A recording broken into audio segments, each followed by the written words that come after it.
La Varosandra, per quanto piccola, non è un ambiente uniforme, ma in pratica è costituita da un mosaico di piccoli ambienti diversi tra loro per morfologia, ma anche per motivi climatici e per vari aspetti che permettono l'esistenza in questa valle di un altissimo numero di specie animali che si sono adattati a seconda delle condizioni a tutti questi ambienti diversi.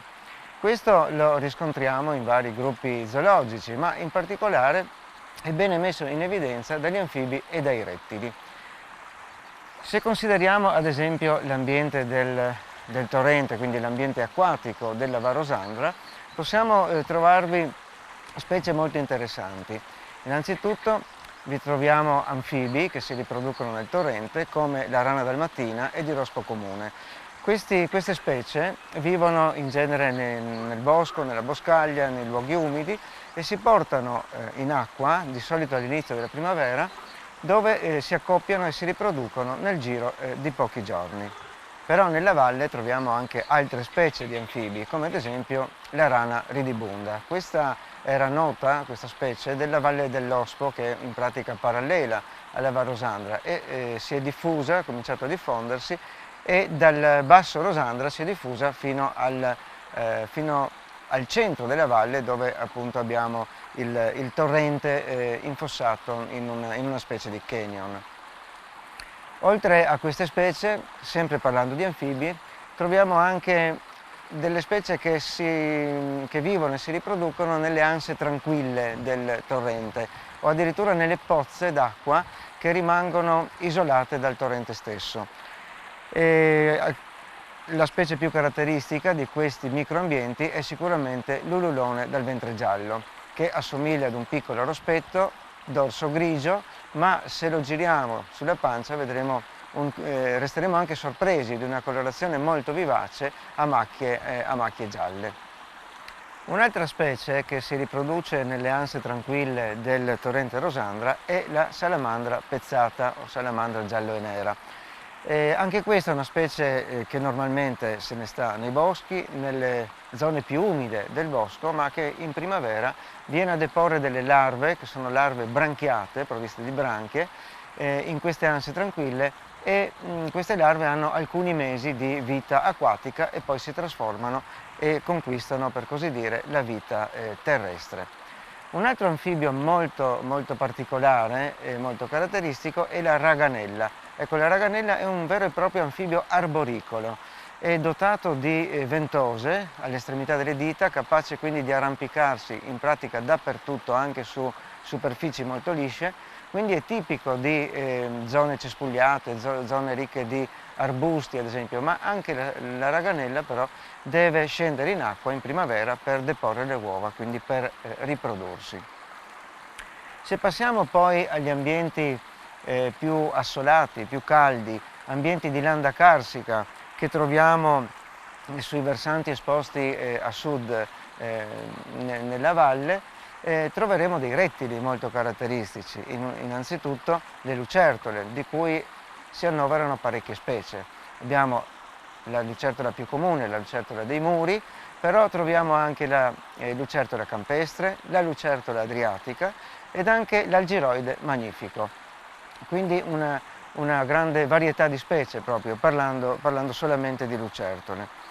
Se poi ci estendiamo al discorso sui serpenti, abbiamo alcune specie che proprio prediligono queste zone particolarmente così calde e secche, come il serpente gatto, che non per niente, che poi vivendo in questi ambienti, si è adattato ad una dieta particolare, in quanto si nutre esclusivamente di lucertole.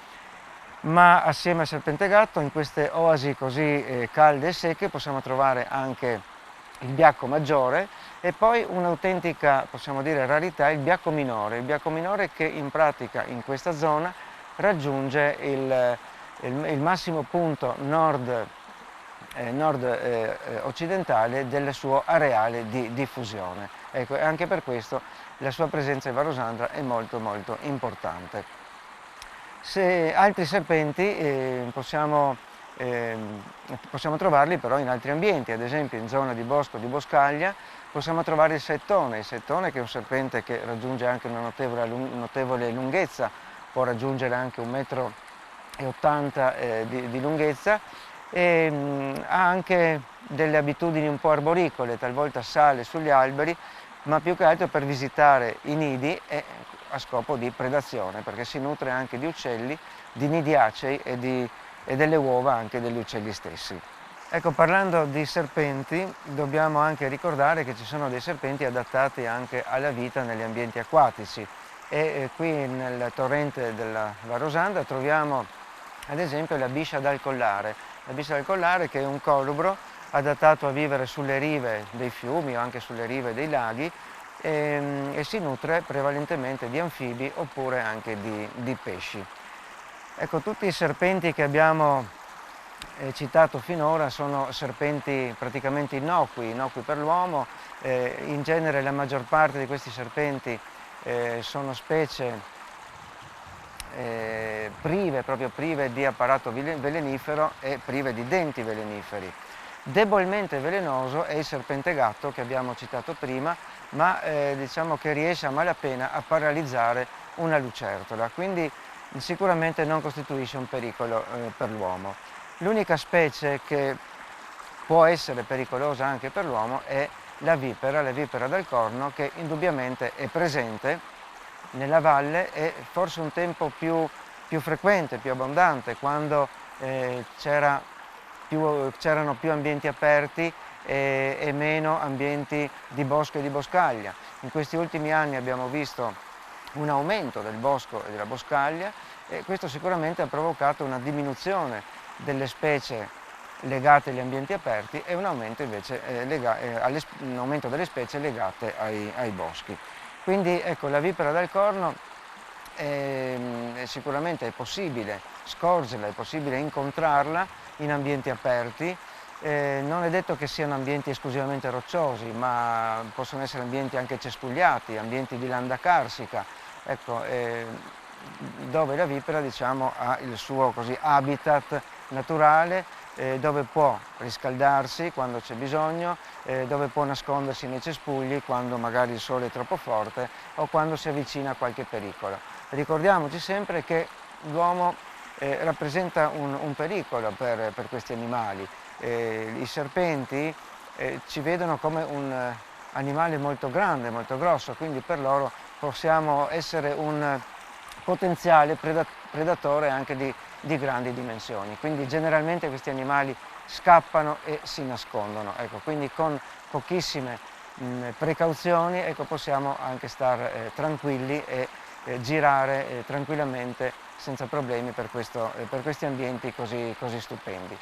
Abbiamo visto quindi un enorme numero di specie per quanto riguarda la Varosandra. Se poi estendiamo il discorso anche alle zone limitrofe, troviamo ancora ulteriori specie di anfibi e di rettili, ad esempio il rospo smeraldino nella parte bassa del torrente dove il torrente stesso esce dalla valle della Varosandra, rospo smeraldino, ma troviamo anche un altro serpente acquatico, l'anatrice tessellata, che ha una dieta un po' particolare, è praticamente specializzata a nutrirsi di pesci. Ecco, quindi diciamo che con tutto questo elevato numero possiamo parlare per la riserva della Varosandra di una importanza grandissima per quanto riguarda la biodiversità. Ecco, questo è molto importante sottolineare che questa riserva è nata anche proprio per conservare questa enorme biodiversità.